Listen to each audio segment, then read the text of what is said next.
He's saying here, we've been for this, you guys weren't listening. Okay, Cenk, I have to say something. And look, no one knows for sure. No one knows for sure because no one was in any of those rooms where Trump allegedly said very naughty things. But the generals hated Trump. What's happening, everybody? I hope you and your families are gearing up for a great Christmas. Today we join Anna Kasparian and Cenk Uygur discussing some of Cenk Uygur's recent interactions with the right wing. Anna Kasparian, at one point in the conversation, interrupts Cenk Uygur and points out that she's recently realized that a lot of the negative rhetoric around Donald Trump is hearsay, even though Cenk Uygur vilely spewed it, all of it, prior to and throughout our most recent election. With that, let's watch Anna Kasparian make Cenk Uygur look like a fool when she points out the lies he's perpetuated about Donald Trump. Let's go. Earlier today, we were talking about how I went on a bunch of right-wing shows and did some outreach and came back with some notes and what they agree with, right? And I wrote about it in social media too. The reason we're showing you Donald Trump Jr. here is because he responded just now while we were live on air. So I'm gonna read you my tweet and then his response, and then we'll analyze it. So my post on X that was from yesterday said, 2 amazing things just happened. First, I went on about a half a dozen right-wing shows, and they all agreed we should cut the Pentagon, prevent generals from working for defense contractors, and Edward Snowden should be pardoned. Second, absolutely no one on the left believes them. Okay, so that is a bit of an exaggeration. It's an X post, so it's kind of abbreviated. For example, do I believe that the right-wing hosts actually believe that and the right-wing populace actually believe that? Yeah, I believe it. And I'm sure several other people do. But the general reaction I've gotten from other left-wing hosts, influencers, etc., was, oh, you're crazy, it's naive, no way they're gonna do that, and no way they believe that. Okay, and maybe you will still believe that after you read Donald Trump Jr.'s responses, but it's interesting that he's on the record. So he just responded about an hour ago, I'm all for this. So is pretty much everyone I know on the right. If the left doesn't believe me, there's probably countless tweets, interviews, and my Triggered podcast to refer to. This seems more like a universal to most Americans I've spoken to. Yes. That is the president's son and very influential, saying, yes, we would like to do the dream that left-wing populists have had for decades. Cut the Pentagon, conflict of interest rules, and then more recently, free Edward Snowden. Guys, take yes for an answer, okay? So he had one more comment. He said, only contention I know of would come from the establishment on both sides. Yep. Permanent Washington likely does not like a lot of this. Correct, but they're not in charge at the moment, right? Well, yeah. At the very moment they kind of are, but you get the point. No, absolutely right. And that's another thing that triggered some folks on the left when I said, look, I didn't want Donald Trump to win. I fought super hard against it because he's that bull in a china shop, and I'm worried about some parts of that china shop, like our Constitution, our democracy, etc. But I am weirdly optimistic and hopeful now after the election, not because I'm happy that Trump won, but because the establishment is defeated.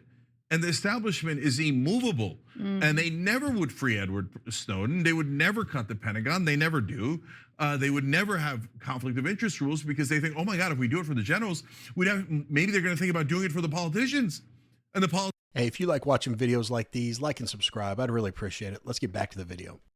politician, oh my God, how would I feed my family if I can't make millions of dollars after I retired being a lobbyist and a consultant and all these things? So, look, here they are.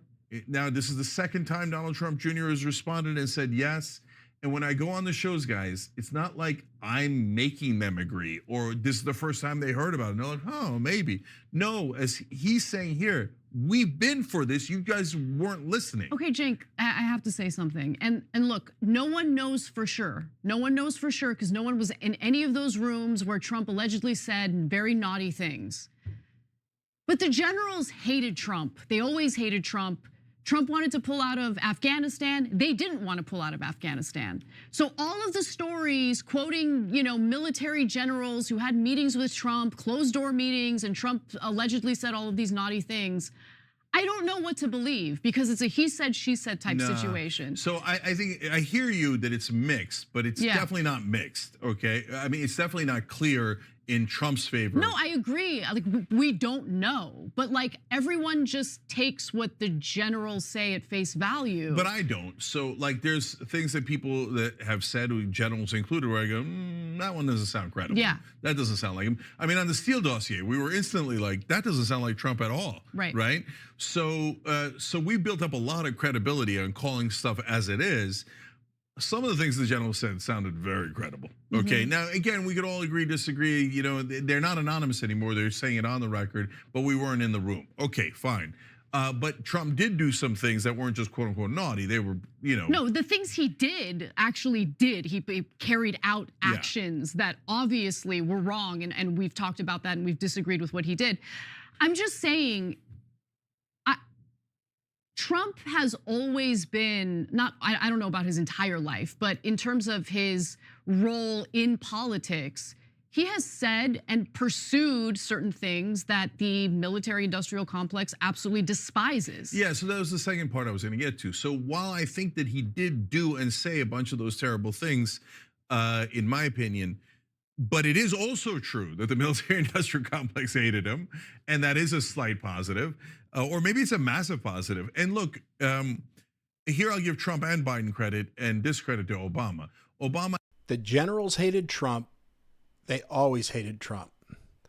Now, I know there's a lot of naysayers out there about Anna's authenticity, but I mean, she's literally acknowledging that some of the biggest talking points, especially in the last couple of weeks before the election, that everyone on the left used as the foundation of their argument to say Trump wants to be a dictator, he loves Hitler, and he'll end democracy. She's acknowledging, we don't know if any of this is true. Those generals hated Trump. And Cenk does his thing and says, well, some of the things the generals said sound real credible. Let's think about that statement. What does sounds credible mean?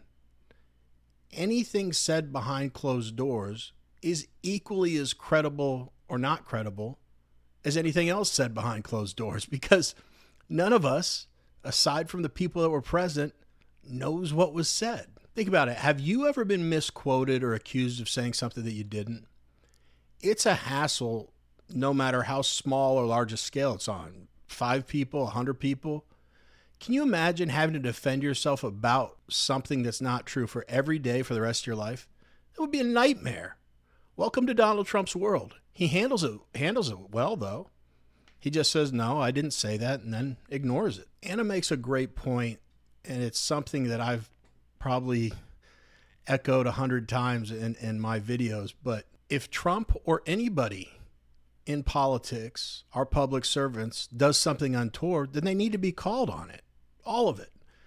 But 90%, if not more, of criticisms of Trump prior to the election were in the realm of he said, or it's been reported that, or I heard that he said. And the bulk of those criticisms came from these conversations with generals that no one really knows what was said. Last thing I'll say before the video, Cenk is really, really full of it. Anna said, everyone just takes what the generals say at face value. And Cenk responds very quickly, I don't.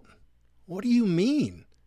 You didn't only take them at face value, you ran through the streets screaming it for 6 months or a year. And then he tries to act like he's been able to decipher which stories are true about Trump and which stories aren't. And he says something like, we've built up our credibility with you. I'm sorry, man.